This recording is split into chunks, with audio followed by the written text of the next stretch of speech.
तो पिछले रोज हम लोग देख रहे थे कि यंग्स डबल स्लिट एक्सपेरिमेंट में फ्रिंज विड्थ कितना होगा। तो आपको याद होगा पिछले क्लास में मैंने बताया था फ्रिंज विड्थ के बारे में। फ्रिंज विड्थ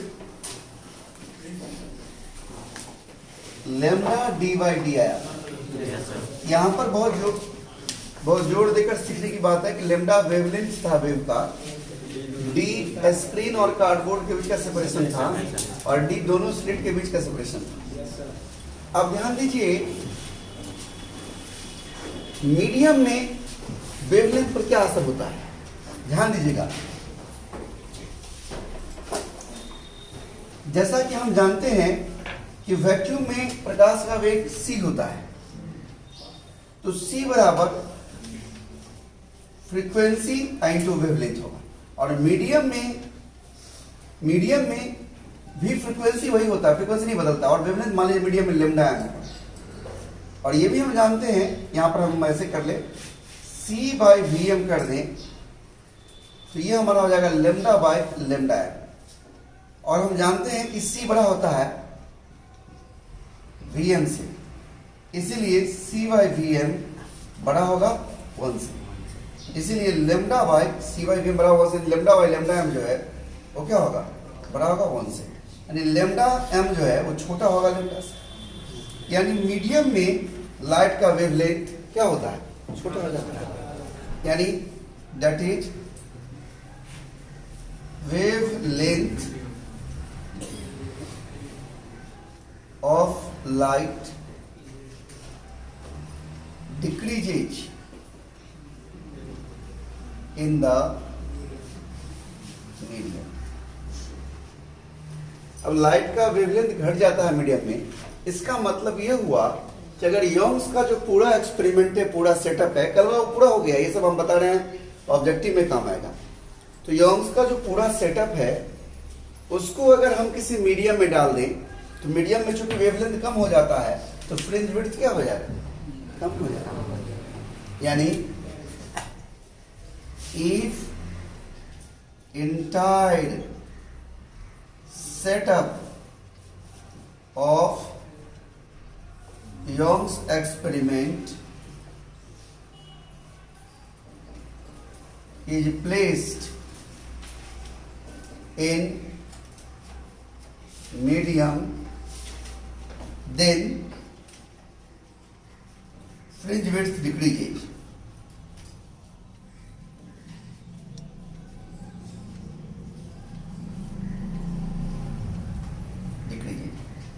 ये एक ऑब्जेक्टिव क्वेश्चन हो गया कि जब यंग्स के पूरे सेटअप को किसी मीडियम में डाल देंगे तो फ्रिंज विड्थ पर क्या प्रभाव पड़ेगा, फ्रिंज विड्थ घट जाएगा। इसके अलावा और भी देखिए कई सारी बातें। हम जो सोर्स ले रहे थे उस एक्सपेरिमेंट में वो मोनोक्रोमेटिक ले रहे थे। मोनोक्रोमेटिक के बजाय हम व्हाइट लाइट का सोर्स ले लें या दो कलर का मिक्स वाला ऐसा हो जिसमें कि 2 वेवलेंथ प्रेजेंट हो या 3 वेवलेंथ प्रेजेंट हो, तब क्या फर्क पड़ेगा। तो इस कंडीशंस में ओ पर जितने भी कलर्स हैं सबका ब्राइट फ्रिंज बनेगा। और इसीलिए सेंट्रल मैक्सिमम यानी ओ पर जो है वो अगर मान लीजिए व्हाइट कलर लिए हैं तो व्हाइट फ्रिंज बनेगा। लेकिन उसके बाद वेवलेंथ का ऑर्डर बदलते जाता है, इसलिए सारा फ्रिंज एक दूसरे से शिफ्ट होते चला जाएगा। हम यहां पर दिखाते हैं, पहले 2 लेकर के दिखाते हैं। Suppose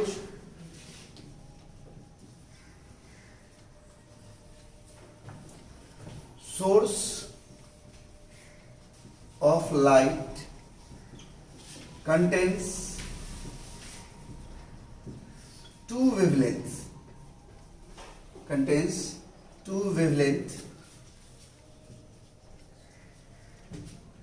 lambda 1 and lambda 2, where lambda 1 slightly greater than lambda 2। Lambda 1 जो है उसका मान लैम्डा 2 से थोड़ा बड़ा हो। इस कंडीशन में क्या हो सकता है, ये हम देख रहे हैं। तो ध्यान दीजिए, हमारा कुछ फिगर इस तरह से था, ये मोनोक्रोमेटिक सोर्स था, ये हमारा स्क्रीन था यहां पर,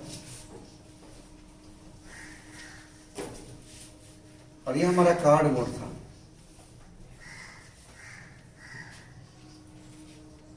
और इसमें दो छेद का स्लिट था, S1 है,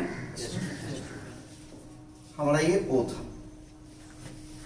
तो दोनों वेवलेंथ के चलते ये S1 S2 इक्वल डिस्टेंस पर होगा, यानी कोहेरेंट सोर्स तरह बिहेव करेगा, और इस दोनों से चलने वाला वेव के लिए पॉइंट O का इक्वल डिस्टेंस होगा, इसीलिए दोनों का ब्राइट फ्रिंज O पर कोइंसाइड करेगा। लेकिन चूंकि लैम्डा 1 बड़ा है, तो फ्रिंज विड्थ फॉर लैम्डा 1 जो होगा, फ्रिंज विड्थ फॉर लैम्डा 1 जो होगा, वो होगा lambda 1 d/d, and fringe width for lambda 2 होगा, वो होगा लैम्डा 2 d/d। चूंकि लैम्डा 1 बड़ा है लैम्डा 2 से, इसीलिए लैम्डा 1 d/d बड़ा होगा लैम्डा 2 d/d से, यानी धीरे धीरे फ्रिंज खिसकने लगेगा। यानी ये छोटा है तो ये पहले बन जाएगा नजदीक में, और ये बड़ा है तो थोड़ा सा दूर पर बनेगा। यानी हो सकता है कि अगर हमारा इस जगह पर अगर लैम्डा 2 वाला बन रहा है, तो लैम्डा 1 वाला उससे थोड़ा सा खिसका हुआ स्थान पर बने, थोड़ा सा खिसका हुआ स्थान पर। आप देख सकते हैं, हम दो स्पॉट्स दिखा रहे हैं, थोड़ा खिसका हुआ स्थान पर बनेगा ब्राइट फ्रिंज अगला। इस दोनों शुरू में यहाँ पर दोनों ओवरलैप कर रहा था, धीरे धीरे दोनों एक दूसरे से छिटकते जाएगा, और फिर धीरे धीरे ओवरलैप करते हुए फिर एक जगह पर दोनों कोइंसाइड कर जाएगा, फिर धीरे धीरे छिटकते जाएगा। बिल्कुल उस तरह से होगा जैसे आप एक खंभा के चारों ओर एक छोटा बच्चा को छेड़ दीजिए, छोटा बच्चा आपको खदेड़ने लगेगा, आप आगे आगे भाग रहे हैं, छोटा बच्चा पीछे पीछे भाग रहा है। अगर आपका स्पीड ज़्यादा होगा तो पहले आप छोटा बच्चा के आगे थे, कुछ देर बाद आप छोटा बच्चा के पीछे आ जाएंगे, कुछ देर बाद छोटा बच्चा बराबरी में आ जाएगा, स्पीड मेंटेन रखते हैं तो उसी तरीके से यहाँ होगा क्या, जो छोटा वाला है वो पहले बनेगा, बड़ा वाला उससे थोड़ा सा घसका हुआ बनेगा, धीरे धीरे घसकते घसकते दोनों अलग अलग हो जाएगा, फिर धीरे ओवरलैप करते करते फिर दोनों ओवरलैप कर जाएगा, फिर इस तरह से ये प्रक्रिया चलती रहेगी। तो यहाँ पर हम इस बात को लिख देना चाहते हैं कि O पर जो है सो दोनों लैम्डा 1 लैम्डा 2 का ब्राइट फ्रिंज बनेगा। At O bright fringe of lambda 1 and lambda 2 are coincides, but the next bright fringe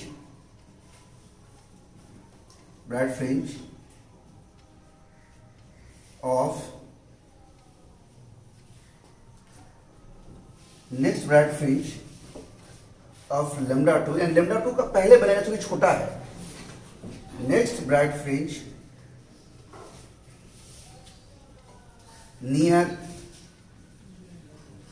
O each of lambda 2 and then lambda 1. Both are slightly displaced from each other, दोनों एक दूसरे से खिसकते जाएगा।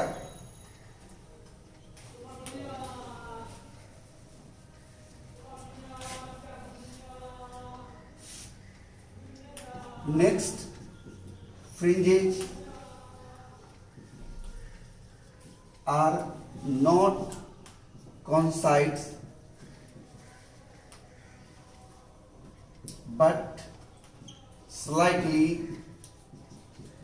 displaced from each other, and अगला overlapping जो होगा, and let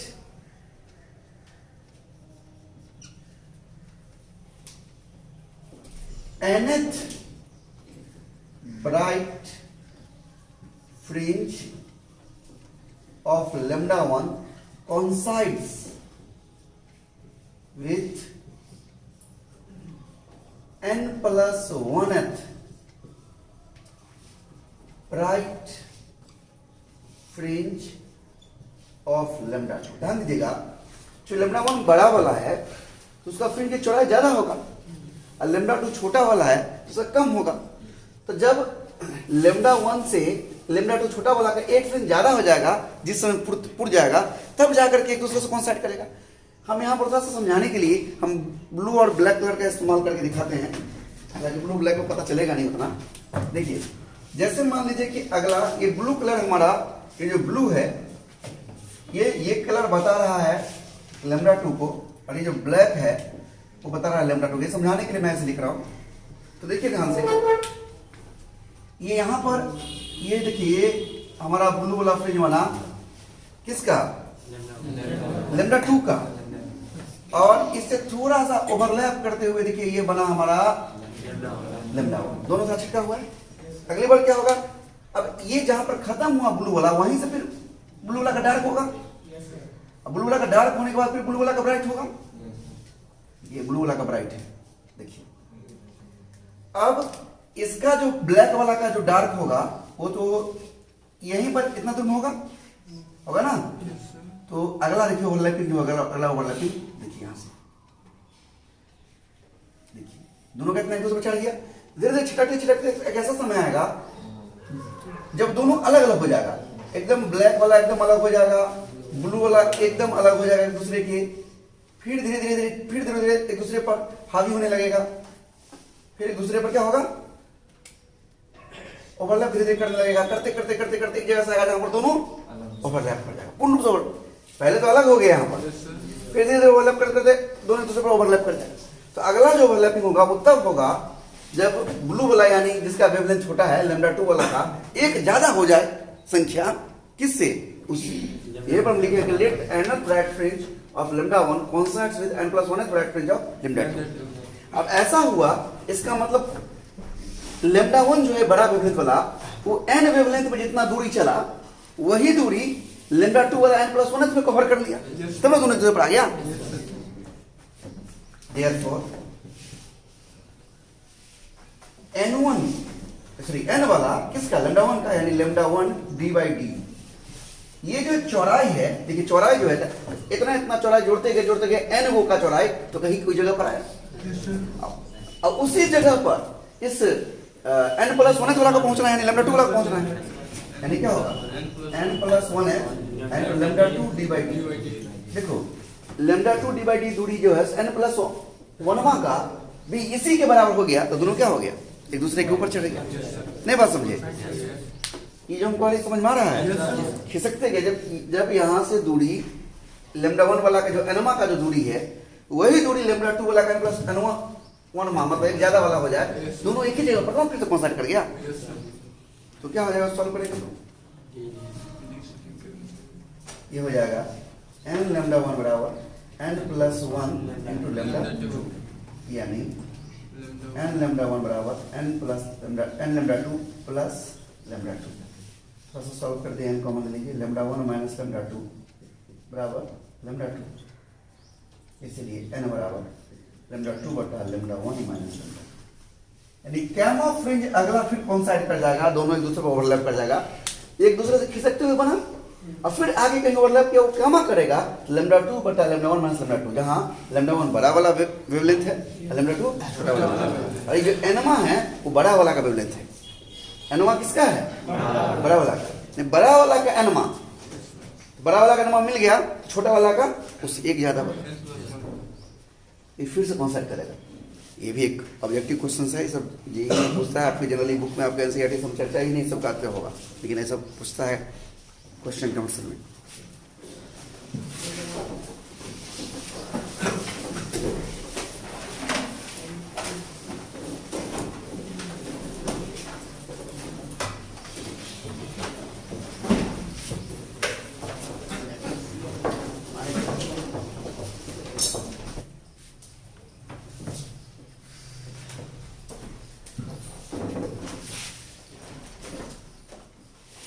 अब देखिए, ये जो हमारा सोर्स था वो व्हाइट लाइट का सोर्स होगा, तब क्या होगा,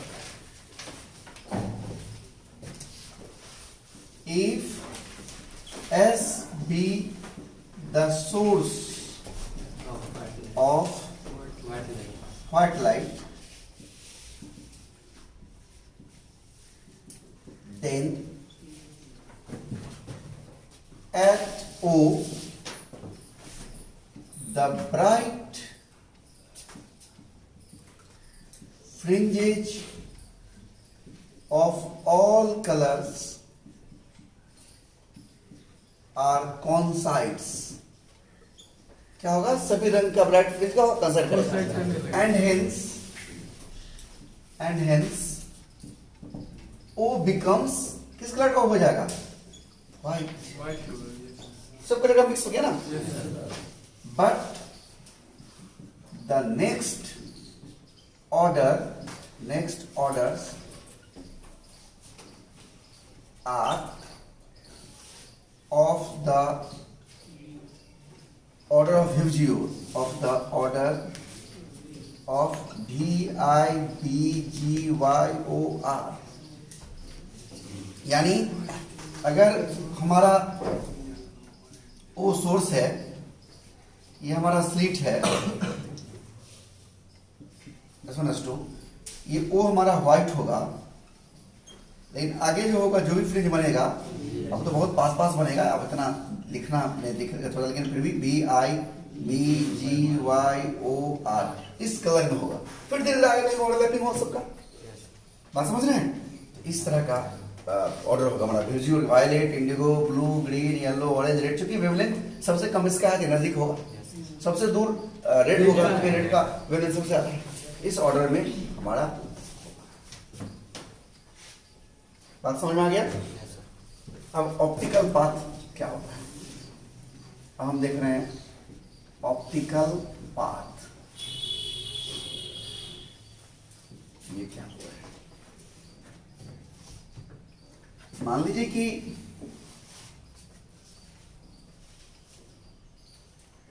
ये कोई मीडियम है जिसका थिकनेस D है और इसका रिफ्रैक्टिव इंडेक्स म्यू है। अगर इसको प्रकाश पार करे, सोर्स से लाइट जा रहा है, इसको पार कर रहा है, तो इसको इसमें जो स्पीड क्या होगा? स्पीड इन मीडियम क्या होगा? मीडियम हम जानते हैं C/μ। Speed of light in medium क्या होगा? लिख देता हूं, speed of light in medium, speed of light in this medium lambda by, अच्छा क्या था अभी? C/μ। अब देखिए, तो इसको पार करने में कितना समय लगेगा लाइट को? Time taken to cross this medium, time taken to cross this medium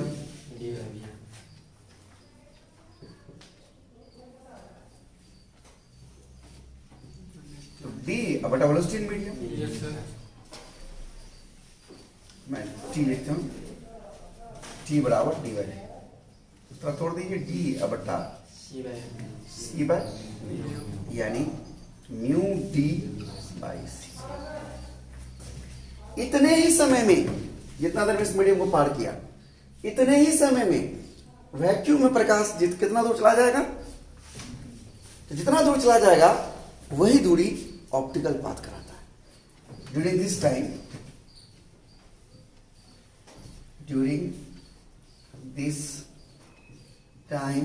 T, यही समय T,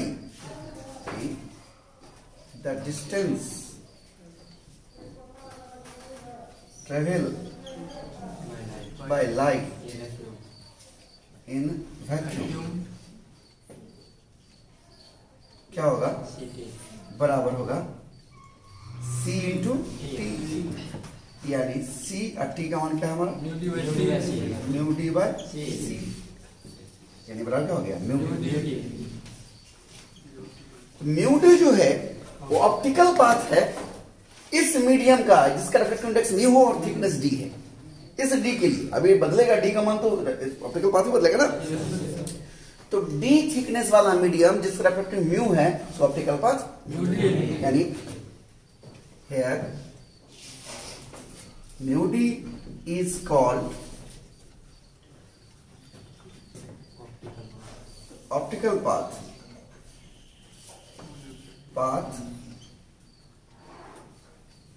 corresponding to medium having refractive index mu and thickness d. Medium having refractive index mu and thickness d. यानी ध्यान रखिएगा d होता है वाला और refractive index mu होगा उसका ऑप्टिकल पाथ mu d होगा। बात समझ में आया? देखो पेज क्या है, क्वेश्चन बनाने वाला कैसे कैसे क्वेश्चन बनाता है, कैसे कैसे फंसाता है, ये है ताजुब। मतलब तुम लोग कहते हैं फिजिक्स कठिन है, फिजिक्स कठिन है। आखिर क्यों कठिन है? क्योंकि वो क्या सोच कर उसमें डाल देगा, कौन सा पॉइंट लपेट देगा। अभी जो मैंने एक ऑब्जेक्टिव बोला था, अभी उसमें क्या था, सिर्फ यही डी बीच की दूरी, दोनों स्लिट के बीच की दूरी पर नहीं बात कर रहा था, वो उस होल का S1 S2 के डायमीटर पर भी बात कर रहा था, उस पर भी बहुत फर्क पड़ता है। यानी कहने का मतलब है कि बहुत सारी तरह की बातें होने लगती है और आपको हर चीज का एक अब्रॉड नॉलेज चाहिए। वो ऐसा होगा तो क्या होगा उसके बारे में अलग जानकारी चाहिए, तब जाकर के एग्जाम में क्वेश्चन बनता है।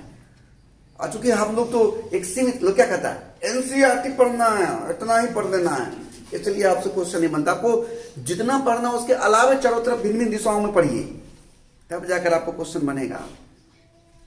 ये सब दिक्कत है। तो रिजल्ट नहीं पूछे यो, हम तो पूरा सिलेबस पढ़ना चाहिए। साइंस का सिलेबस का साइंस होता है, स्कोप खुजता है ना। यहां पर देखिए, जैसे आप किसी में अभी ऑप्टिकल पाथ समझ गए। अब यहां पर क्या है, आप घड़ी बना लेते हैं। यहां पर क्या है कि जो दोनों स्लिट S1 S2 है, उसमें से एक स्लिट को किसी थिन फिल्म से कवर कर देते हैं। थिन फिल्म मतलब पतला लेयर से कवर कर देते हैं, ट्रांसपेरेंट मीडियम से कवर कर देते हैं। If one slit of Young's experiment is covered by a thin film of thickness T and refractive index mu, ये हमारा अब हेडिंग है, हमारा हेडिंग। अब देखिए जो हमारा योंग्स एक्सपेरिमेंट था,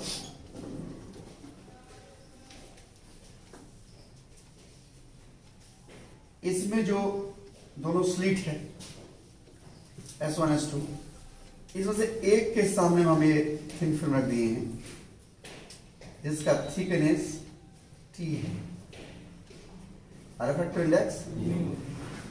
अब ये तो ऑप्टिकल पाथ की तरह काम करेगा। पहले ये नहीं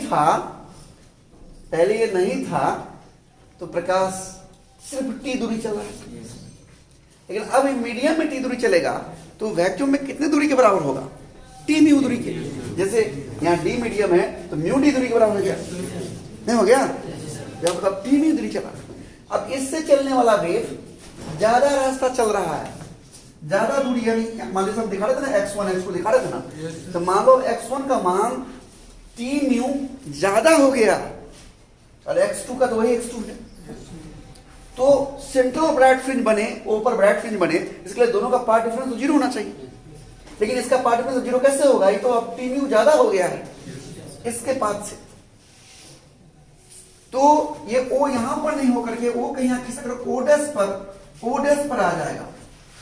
अब यहां पर ब्राइट फ्रिंज बनने लगेगा, क्योंकि अब यहां ऊपर जाएगा ना, इसका पाथ लेंथ थोड़ा बढ़ा, इसका पाथ लेंथ थोड़ा घटा, तब ना दोनों बराबर होगा, 0 होगा। तो अब सेंट्रल ब्राइट फ्रिंज ऊपर नहीं बनकर O डैश पर बनेगा, और O डैश किधर होगा? जिधर थिन फिल्म होगा। कितना खिसकेगा वो भी, O से O डैश की दूरी भी वो भी निकल जाएगा। ये ऐसे पूछता है आईटी में क्वेश्चन। जी मैं बोलेगा क्या पूरा सिलेबस पढ़ ले, क्वेश्चन ही नहीं बने। क्या पढ़ा तुम?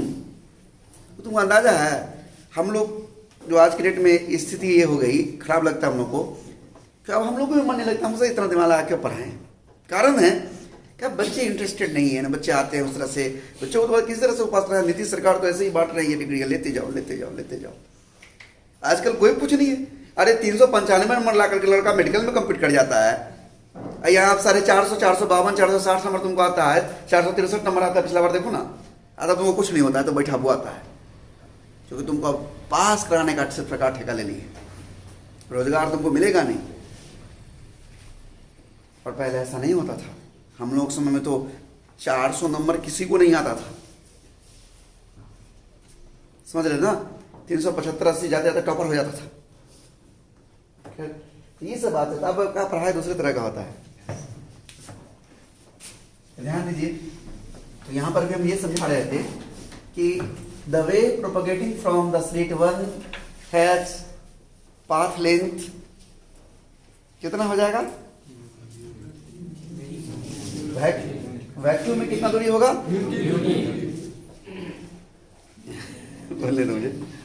अगर स्लिट नहीं होता तो टी होता, सॉरी जो भी x1 जो होता, या स्लिट नहीं होता तो मान लो जो x1 दूरी होता। अब जो है सो क्या होगा, x1 प्लस म्यू टी होगा। यानी इस दूरी की बात करें हम, सिर्फ इस दूरी की बात करें हम, इस दूरी की बात, तो ये दूरी सिर्फ मान लो कि ये टी दूरी वैक्यूम में ऐसे चलता है, अब मीडियम वहां से टी में दूरी चल रहा है, यानी कितना एक्स्ट्रा चल रहा है, म्यू टी माइनस टी। अरे ये नहीं रहता तो ये तो एक टी दूरी चलना करता ना, नहीं चलता।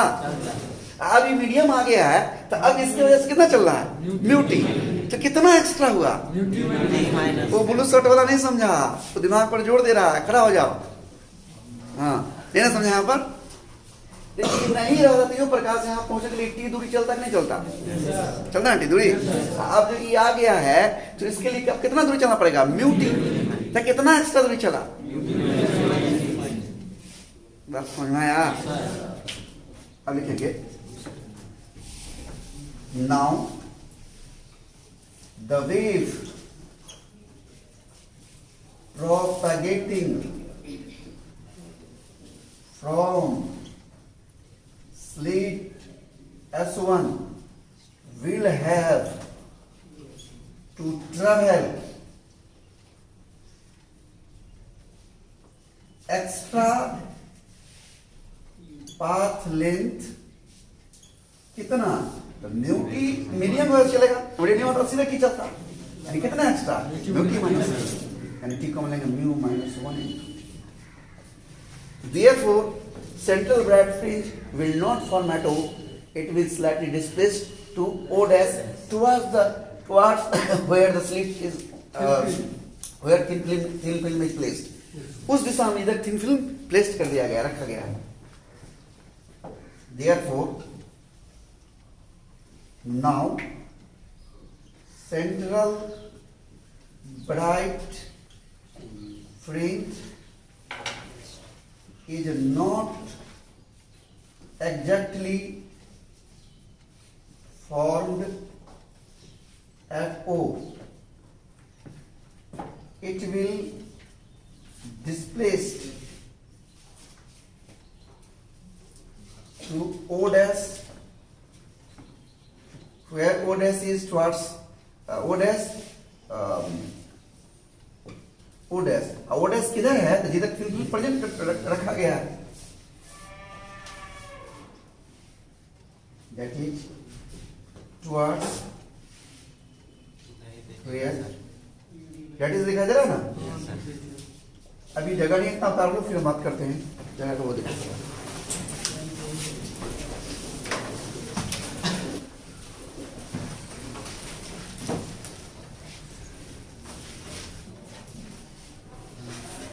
तो अभी हम यहाँ बता रहे थे कि now central bright fringe is not exactly formed at O पर नहीं बनेगा, it is displaced to O dash, O से खिसककर ओ डैश पे चला जाएगा। अर्थात कि जो शिफ्टिंग होगा, पहले से पहले ये चर्चा करेंगे शिफ्टिंग किधर होगा, तो जिधर स्लिट, जिधर थिन फिल्म प्लेस्ड होगा,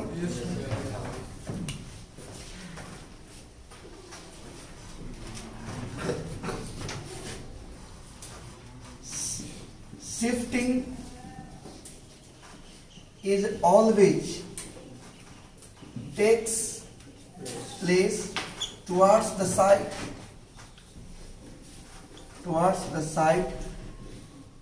where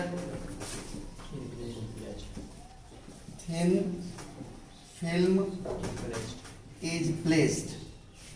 देखो इस सब बातों को और अच्छे ढंग से लिखा जा सकता है, लेकिन हम लोग जिस तरह का अंग्रेजी जानते हैं उस तरह से, लेकिन जो बच्चे अच्छा अंग्रेजी जानते हैं वो और अच्छा से लिख सकता है इस बात को, लेकिन मतलब वही है, मतलब समझ में आ रहा है ना कि जिधर थिन फिल्म रखा गया है उस तरफ जो है वो शिफ्टिंग हो रही है। The shifting is always takes place towards the side where thin film is placed. एक बात बता दूं आपको, अगर दोनों तरफ थिन फिल्म रख दे तो अभी तो हम पढ़ा दिए तुमको, अब दोनों तरफ रख देंगे तो दोनों अलग अलग थिकनेस का अलग अलग रिफ्रैक्टिव इंडेक्स का होगा, तो दोनों का ऑप्टिकल पाथ अलग अलग होगा। जिसका म्यू -1 इंटू टी का मान क्या होगा? ज्यादा होगा। समझ रहे हैं? ये सब समझना होगा। Always takes place towards the side where thin film is placed. अब देखिए द न्यू पोजीशन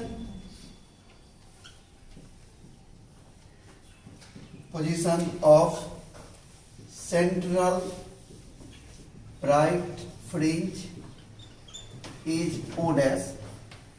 नया पोजीशन क्या है? O dash. अब O से O डैश की दूरी क्या होगी? ध्यान दीजिएगा, अगर पार्ट डिफरेंस लेमडा होता है, तो एक फ्रिंज कर सकता है। आपको याद होगा जब मेन थ्योरी पे चलिए, Young's double slit experiment part, जिसमें बताते हैं O1, O2, O3, O4, ON are the first, second, third and nth bright fringe, position of first, second, third and nth bright fringe था ना। तो O1 O से O1 पर खसक रहा है, O नहीं है, O डैश है, O से O1 पर खसक रहा था, तो जब एक पार्ट डिफरेंस लेमडा था, अब पार्ट डिफरेंस लेमडा पर एक फ्रिंज की चौड़ाई के बराबर खिसक रहा था, एक क्यों फ्रिंज खिसक रहा था ना। जब पार्ट डिफरेंस 2 लेमडा होगा तो 2 फ्रिंज की चौड़ाई के बराबर खिसकेगा। अब पार्ट डिफरेंस n लेमडा होगा तो n फ्रिंज की चौड़ाई के बराबर खिसकेगा। नहीं तो ये O से O डैश कितना खिसका तो निर्भर करेगा कितना पार्ट डिफरेंस है। तो पार्ट डिफरेंस कितना है? Mu -1 into T. इतना पार्ट डिफरेंस के लिए कितना फ्रिंज विड्थ खिसकेगा, यानी उससे हम O से O डैश की दूरी निकाल लेंगे। देख रहे हैं आप? ध्यान दीजिएगा।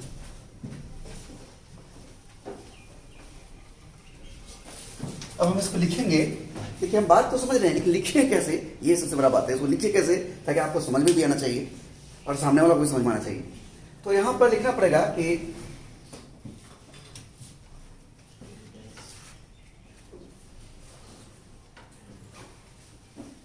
if path difference is lambda, then one fringe, then हम भी लिखना चाह रहे हैं कि जो यहां से जो दूरी होगा वो एक फ्रिंज की चौड़ाई बराबर होगा। देन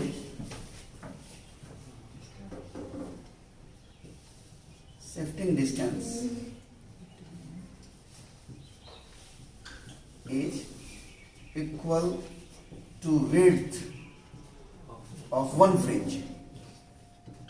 समझ रहे हैं? one fringe that is lambda dy। इतना दूरी खिसकेगा अगर एक लैम्डा पार्ट डिफरेंस होगा तो। इसी तरीके से पार्ट डिफरेंस जब इकाई होगा तो कितना खिसकेगा? Lambda D by D into 1 कैसे होगा? लैम्डा।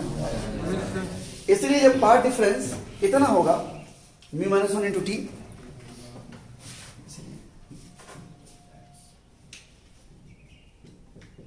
तो कितना हो जाएगा?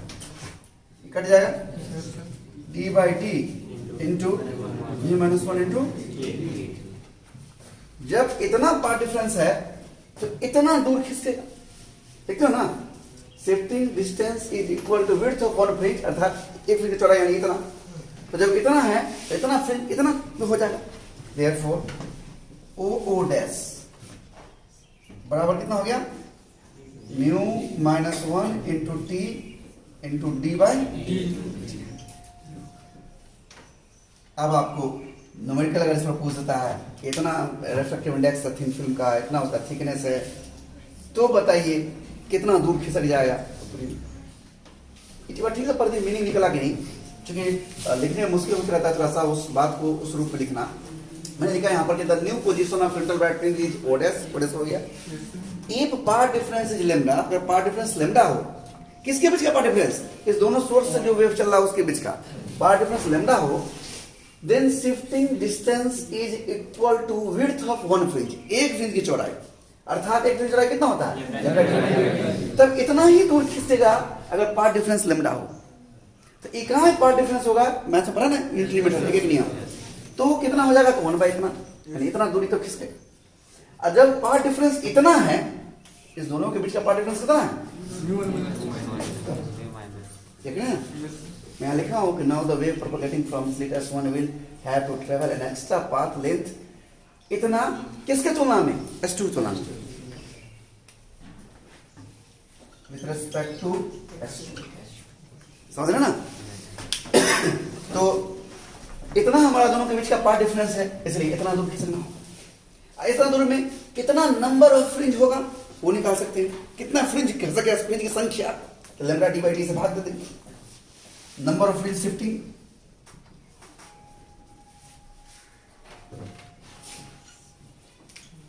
क्या हो जाएगा, ओ डैश बटा लैम्डा डी बाई टी, तो वो भाग दीजिएगा तो क्या हो जाएगा, mu -1 into T by D, और भाग दे रहे हैं तो ये लेमडा डी यहाँ आ जाएगा और ये डी ऊपर चला जाएगा, डी से डी कट जाएगा, जब ये डी से डी कट जाएगा यानी कितना हो जाएगा, 1 इंटू टी बाई लेमडा। तो कितना फ्रिंज की संख्या घसता तो इतना, और कितना दूरी हुआ तो दूरी इतना, नहीं समझे। इतना दूरी में क्या को फ्रिंज है, क्योंकि एक फ्रिंज का चौड़ाई का अकेला इतना है, नहीं समझे बात। जैसे मान लो कि यहाँ से वहां की दूरी 10 मीटर है ना, और हम एक डेग में 2 मीटर चलते हैं, तो कितना डेग चलना पड़ा, 5 डेग। वैसे ही ये दूरी तो पता है कितना दूर है, एक की चौड़ाई इतना है, तो कितना फ्रिंज घस का इतना। तो अब क्या पूछ रहा है, कितना दूरी पूछ रहा है, कि कितना फ्रिंज की संख्या घसतेगा वो पूछ रहा है, तो सोच निकालिए, बात समझे। ज्यादा प्रेशर हो गया क्या।